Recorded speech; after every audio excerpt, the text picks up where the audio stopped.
अवधूत चिंतन श्री गुरुदेव दत्त. नमस्कार मित्रांनो, श्री स्वामी समर्थ.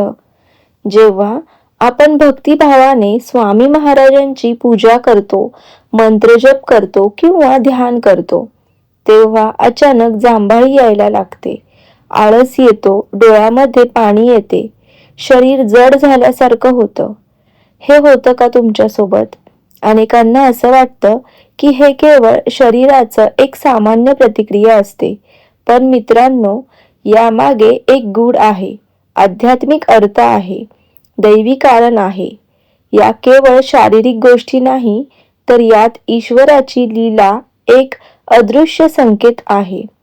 परमेश्वर आपल्या भक्तांवर किती कृपा करतो आणि त्यांची नामस्मरणात किती शक्ती आहे हे लक्षात येते की व्हिडिओच्या माध्यमातून आपण जाणून घेऊया. व्हिडिओ स्किप करू नका, शेवटपर्यंत नक्की पहा.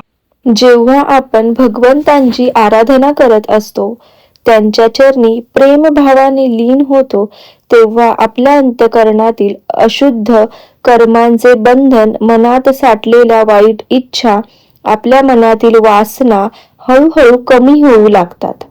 आपण जेव्हा या सांसारिक जगामध्ये वावरत असतो, आपले कर्म करत असतो, तेव्हा आपल्या जीवनामधील असंख्य चिंता, मोह, माया, अहंकार, वासनांचा प्रभाव असतो. आपण कितीही प्रयत्न केला तरीही काही कर्म अशी असतात जी अनावधानाने आपल्याकडून घडतात. ही कर्म आपल्याला लगेचच जाणवत नाहीत, पण ती आपल्या अंतःकरणामध्ये खोल साठवलेली असतात.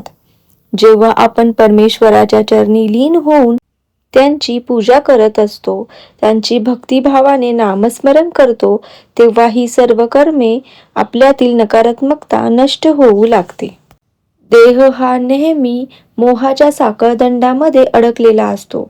भगवंतांचे नामस्मरण म्हणजे अग्नीत प्रवेश करण्यासारखे आहे. हा अग्नी सर्व वाईट गोष्टी नष्ट करून टाकतो, ऊर्जा भस्म. तेव्हा ईश्वराच्या चिंतनामध्ये आपण लीन होतो.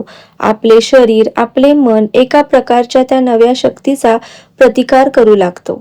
हीच ती नकारात्मक ऊर्जा आहे जी वर्षानुवर्षे आपल्या अंतःकरणामध्ये साठलेली आहे. जेव्हा आपण भगवंतांच्या चिंतनामध्ये गढून जातो, तेव्हा या नकारात्मक ऊर्जेला जाग येते आणि ती बाहेर पडू लागते. त्या क्षणी आपल्याला जांभळी येते, डोळ्यामध्ये पाणी येते, शरीर जड झाल्यासारखे होते, आळस वाटते किंवा झोप यायला लागते. ही सर्व लक्षणे आहेत. ही दर्शवतात की आपले मन, शरीर एका आध्यात्मिक शुद्धीकरणाच्या प्रक्रियेतून जात आहे असे समजले जाते.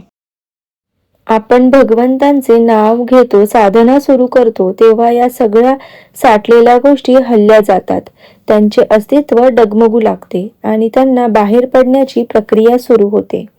म्हणूनच यावेळी जांभळी येते, आळस येतो, डोळ्यामध्ये पाणी येते किंवा शरीर जड झाल्यासारखे वाटते.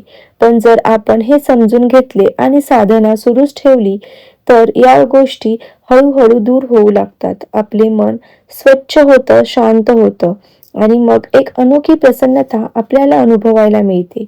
हीच ती गोष्ट असते. आपण श्री स्वामी समर्थांची उपासना करत असतो. अनेक भक्त सांगतात की सुरुवातीला नामस्मरण करताना आळस येतो, झोप येते, शरीर जड झाल्यासारखे वाटते, जांभळी येते. तेव्हा ही भावना झिडकावून पूर्णपणे स्वामीमय होऊन साधना सुरू ठेवली, तर तेव्हा जीवनातील स्वामींचे अपार कृपादृष्टी आपल्यावर होते. स्वामींच्या कृपेचा अमृत सिंचन तुमच्या आयुष्यावर लख्य होईल. झोप, आळस, अश्रू सर्व साधने आहेत. हे साधनेचे टप्पे आहेत. जर तुम्ही मन लावून पूजा करत असाल, तुम्हाला झोप येत असेल, याचा अर्थ असा आहे की परमेश्वर तुमच्यातील नको असलेली नकारात्मक शक्ती नष्ट करत आहे. ही प्रक्रिया सहन करणे कठीण आहे, कारण आपले मन कायम भौतिक सुखाच्या मोहामध्ये गुंतलेले असते.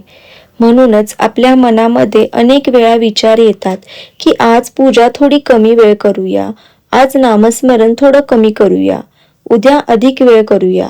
मोहाचा प्रभाव आहे हा. जिथे आहे तिथे भगवंत नाही. म्हणूनच झोप येऊ लागली, आळस वाटला तरी भगवंतांचे नामस्मरण सुरू ठेवा. याचा अर्थ असा नाही की हा त्रास कायम राहील. उलट तुम्ही नामस्मरण सुरू ठेवल्याने जसं जसं तुम्ही साधना दृढ कराल तसा तसा हा त्रास आपोआप नष्ट होईल. जसं सूर्य उगवण्याआधी रात्र असते, सूर्य उगवल्यावर रात्र नाहीशी होते, त्याचप्रमाणे भगवंतांचे नामस्मरण केल्याने नकारात्मकता, अशुद्ध कर्मांचा प्रभाव लयाला जातो. मित्रांनो, स्वामींवर श्रद्धा ठेवा. स्वामींना पूर्ण शरण गेलात तर तुम्हाला या जगामध्ये कशाचीही भीती राहणार नाही. स्वामींनी तुमचा हात धरला तर ते कधीही सोडत नाही. ही माहिती तुम्हाला जर उपयोगी वाटली असेल तर कमेंटमध्ये श्री स्वामी समर्थ लिहा आणि अशाच आध्यात्मिक माहितीसाठी स्वामींची श्रद्धा या यूट्यूब चॅनलला सबस्क्राईब करा. श्री स्वामी समर्थ.